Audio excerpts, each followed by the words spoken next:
গতকাল রাতে কাশিমপুর থানাধীন জিরানীবাজার এলাকায় ড্রিমল্যান্ড গেস্ট হাউস যে আবাসিক হোটেলটি রয়েছে, এখানে কাশিমপুর থানা পুলিশ অভিযান চালায় এবং অভিযান চালিয়ে এখানে 3 জন নারী ও 3 জন পুরুষকে আটক করা হয়। এবং এর আগেও কিন্তু একাধিকবার এখানে অভিযান চালানো হয় এবং বিভিন্ন নারী পুরুষ আটক করা হয়। তারপরেও তারা এসব অসামাজিক কার্যক্রম চালিয়ে যায় এবং তারই সূত্র ধরে কালকে আবার অভিযান হয় এবং এখানে 6 জনকে আটক করা হয়।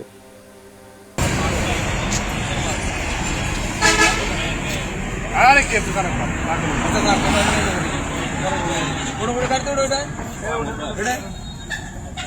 अरे भाई अपराध की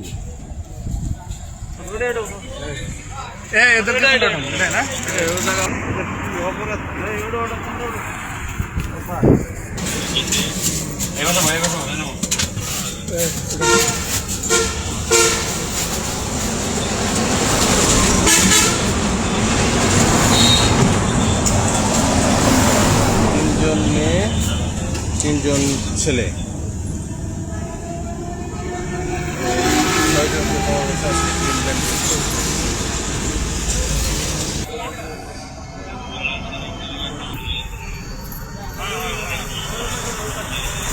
জিরানীবাজারে এই হোটেলটি একদম জনসাধারণের কাছে একদম ক্যান্সারের মতো হয়ে গেছে। এই হোটেলটির জন্য কিছুতেই বন্ধই হচ্ছেই না। যত বারবারই অভিযান চালানো হয় এবং যত বারবারই তাদেরকে আটক করা হয়, তারপর তারা জামিনে এসে আবার এই কার্যক্রম চালু করে।